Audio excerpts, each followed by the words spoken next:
Welcome to the Simply Safe Dividends channel. I'm your host, Brian Bollinger. The late Charlie Munger once said that great investment opportunities come around when excellent companies are surrounded by unusual circumstances that cause the stock to be misappraised. Warren Buffett simplified that by saying you can't buy what is popular and expect to do well. While that's true, it's easier said than done. A lot of cheap stocks have a way of becoming even cheaper since the market is usually pretty efficient at valuing most companies. If you've ever tried to catch a falling knife and been burned by it, you know what I'm talking about. But every now and then, a great business falls out of favor for reasons that are unrelated to its long-term outlook. These are usually tough judgment calls to make in the heat of the moment, but in today's video, I'm going to analyze 5 different dividend stocks that I think this applies to. Each of these stocks has fallen around 10% or more over the past year, despite the S&P 500's 20% gain. These companies all maintain strong investment-grade credit ratings or are debt-free, and they trade at valuation multiples that are attractive compared to their long-term averages. Near-term results could get worse. Your guess is as good as mine, but I think these are all quality businesses that are likely to become larger and more profitable over time. And hopefully the issues weighing on them today will be far in the rearview mirror within a couple of years. First up is McDonald's, which was founded in 1940 and has grown to be the world's largest quick-serve restaurant chain with over 40,000 locations in more than 100 countries. Despite its impressive history, McDonald's shares have trailed the S&P 500 by almost 30% over the past year, and in some ways, it only has itself to blame with the aggressive menu price hikes it's pushed in recent years, which has caused some problems today. You can see here that the price of a McDouble and a McChicken sandwich has about tripled over the past decade, with many other popular menu items like French fries at least doubling in price as well. The value proposition of fast food is just no longer what it used to be for many consumers who are feeling the pinch from years of price increases across many other areas of their budgets, and they don't want to have to use McDonald's app to get a somewhat reasonable deal on their meal. This has resulted in declining restaurant traffic and a big deceleration in McDonald's sales, with its established stores reporting a slight revenue decline last quarter for the first time since the pandemic lockdowns in 2020. Other fast food chains are facing similar challenges and are intensifying their promotional deals to lure back value-focused consumers. McDonald's is in on the action too, with a $5 value meal it launched in June and has chosen to continue for the time being. With the cost of food ingredients and labor continuing to rise, this type of environment sounds like a recipe for a big hit to profits, but McDonald's operates more like a real estate investment trust than a restaurant owner, since 95% of its locations are franchised. Under this model, its restaurants are owned and operated by independent local business owners who pay McDonald's about 4% of their monthly sales in addition to monthly rent for use of the building and underlying land. This arrangement results in really high profit margins that are actually well above even Apple's, and a very predictable income stream that's insulated from near-term shifts in underlying restaurant profitability. That being said, flat to declining sales do weigh on McDonald's growth, and the parent company must still look out for the profitability of its franchisees by making menu adjustments and pitching in on certain store investments as needed. Now, I don't see any quick fixes for today's challenges, and near-term sales trends could get worse before they improve. I have no idea. But shares of McDonald's trade at an unusually high dividend yield and a low PE ratio relative to the stock's 5-year averages, and I think McDonald's long-term outlook really hasn't changed much. At the end of the day, McDonald's owns some of the best real estate in the world and has a long history of adapting to better serve customers. This includes popularizing the drive-thru concept in the 1970s, introducing high-margin combo meals in the 90s, rolling out the popular dollar menu concept in 2002, which went on to become about 15% of sales, building out digital platforms like mobile ordering to improve convenience, and of course perfecting its kitchen assembly lines to deliver fast service with consistently hot food that maintains predictable quality across locations. Not easy to do. That's how McDonald's has built one of the most recognizable brands in the world. When you pair that with its mastery of menu pricing strategies and significant scale that can keep costs down with key suppliers, I think McDonald's will find ways to weather this storm and come out on the other side better off than many of its peers, all while retaining its BBB+ investment-grade credit rating. Income investors can bank on a safe dividend that has grown every year for more than 4 decades and should continue to have a long runway as McDonald's keeps expanding its store footprint in emerging markets. The next beaten down dividend stock that looks interesting to me is Archer-Daniels-Midland, or ADM for short. This is a stock that has fallen almost 30% over the past year. If you're unfamiliar with ADM, the company generates most of its revenue from procuring and processing corn, soybeans, wheat, and other commodities to help turn them into end products like vegetable oil, flour, corn sweeteners, starch, ethanol, and other food and animal feed ingredients. The agriculture business is highly cyclical, so ADM's results can be impacted any given year by uncontrollable factors like drought conditions, volatile crop prices, tariffs, and trade policies. This past year has been a tough one as a strong crop output in the U.S.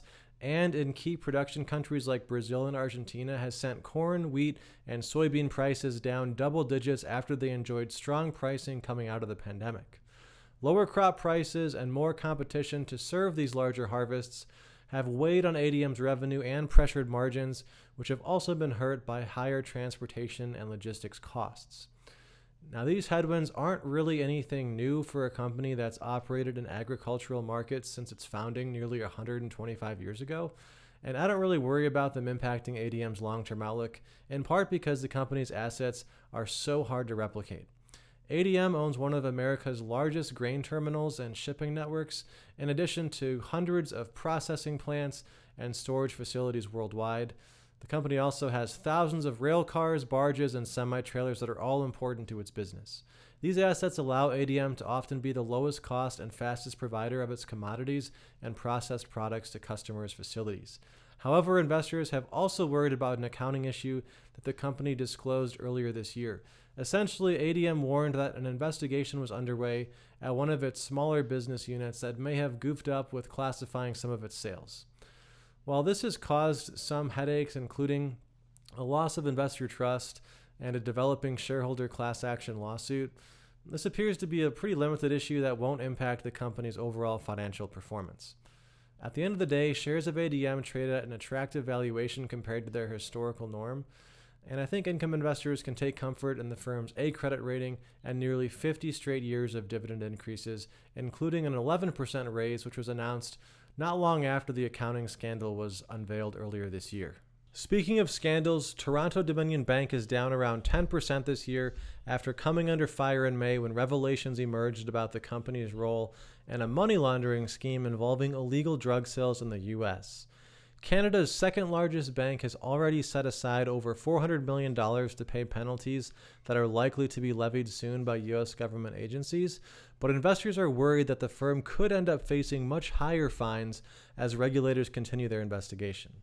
We think TD is well positioned to handle almost any future liability, given that the bank earned over $25 billion last year alone, holds more than $6 billion in cash on its balance sheet, and maintains capital ratios that are well above the minimum levels required by regulators to ensure the bank can survive a deep recession without going under.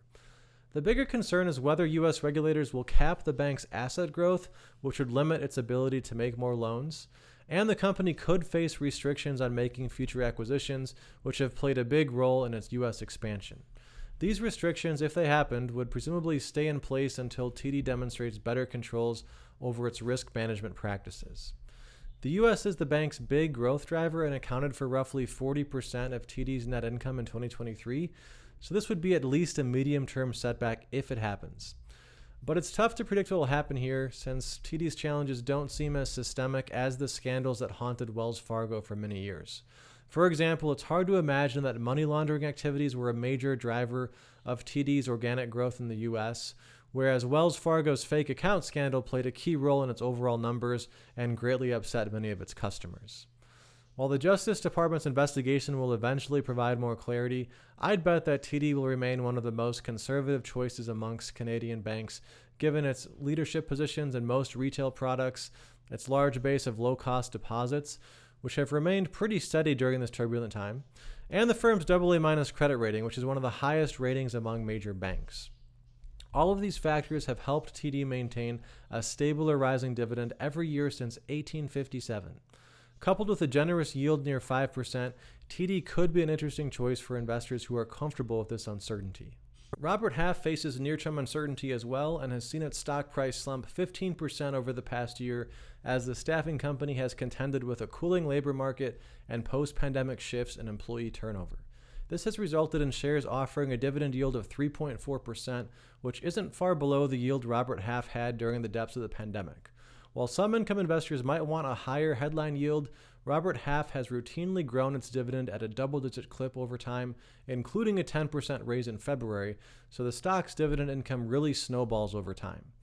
For those unfamiliar with the business, Robert Half generates around 60% of its revenue from providing temporary staffing in which it keeps temp employees on its payroll and assigns them to clients which get charged a higher hourly rate than the wages it pays to its employees. Most of its employees specialize in finance, accounting, and technology roles, and the firm generates another 30% of revenue from consulting services provided by its subsidiary Protiviti. Coming out of the pandemic, Robert Half's revenue surged as businesses resumed their hiring, but this has reversed over the past year, with some clients becoming more budget sensitive and selective in their hiring patterns. A lot of companies are also maintaining their headcounts after seeing how hard it can be to find quality replacements, and the slowing labor market has also made more candidates reluctant to change jobs. This has all resulted in less churn in the labor force and lower employee attrition, which has dropped Robert Half's staffing revenue below its pre-COVID level and shrunk its margins to their lowest level since the 2008 financial crisis. These cyclical pressures could get worse, especially if the economy dips into recession, but Robert Half can flex its headcount to protect margins, and the company's financial strength is very solid with a debt-free balance sheet that holds cash equal to nearly 10% of the firm's market cap. We don't think the current pressures on the business represent the new normal. Artificial intelligence is a more serious factor to consider since it could change the need for certain types of labor, but Robert Half's focus on high-skill roles seems likely to insulate it from these trends and maybe even unlock ways for its own staff to become more productive. The best time to buy cyclical stocks like Robert Half is usually when the tide is going out, which seems to be the case today. Calling the bottom is anyone's guess, but Robert Half looks like an interesting dividend growth stock at its current valuation if you can stomach some volatility. Last but not least, I'll highlight industrial gas giant Air Products. As fate would have it, shares jumped 10% right when I was going to shoot this video, but APD's stock is still down around 5% over the past year and sports an attractive dividend yield and PE ratio compared to its long-term averages. If you're unfamiliar with the business, Air Products is a highly durable company that produces essential gases like oxygen, nitrogen, and hydrogen, which are used by over 250,000 clients across more than 30 industries, including manufacturing, healthcare, and energy. The company runs over 750 manufacturing facilities, which are often adjacent to customers' plants and operate under long-term contracts, which result in steady cash flows and very high customer retention rates. Despite Air Products' track record of delivering consistent earnings growth over the years, investors have sold off the stock after some of the company's growth projects experienced higher costs and project delays in recent periods. While this has put some pressure on Air Products' free cash flow, these investments are still expected to generate significant returns once they become operational, which led ratings firm S&P to reaffirm Air Products' A credit rating last December. We don't think cost overruns and delays in several big projects are likely to impact Air Products' long-term outlook or ability to sustain its 40-year dividend growth streak.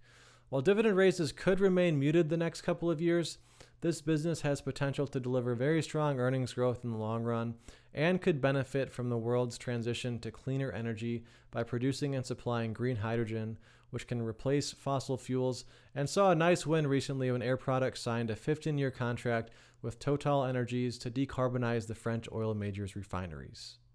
I hope this video gave you some ideas to research further. If you enjoyed it, it would really help me out if you liked this video and considered subscribing to our channel, which will stay focused on sharing dividend stock analysis and income investing tips each month. You might also want to check out our website, Simply Save Dividends, which makes it really easy to discover and research dividend ideas with things like our dividend safety scores, financial charts, valuation indicators, and in-depth investment research. We also have a newsletter with model portfolios you can follow along with, a stock screener filled with unique dividend investing metrics, and a portfolio tracker that helps you stay between the guardrails with our dividend safety report and insights into your income stream. It's all free to try, and it only takes a minute to get signed up using the link in the description below. Thanks again for watching, and I hope to catch you next time.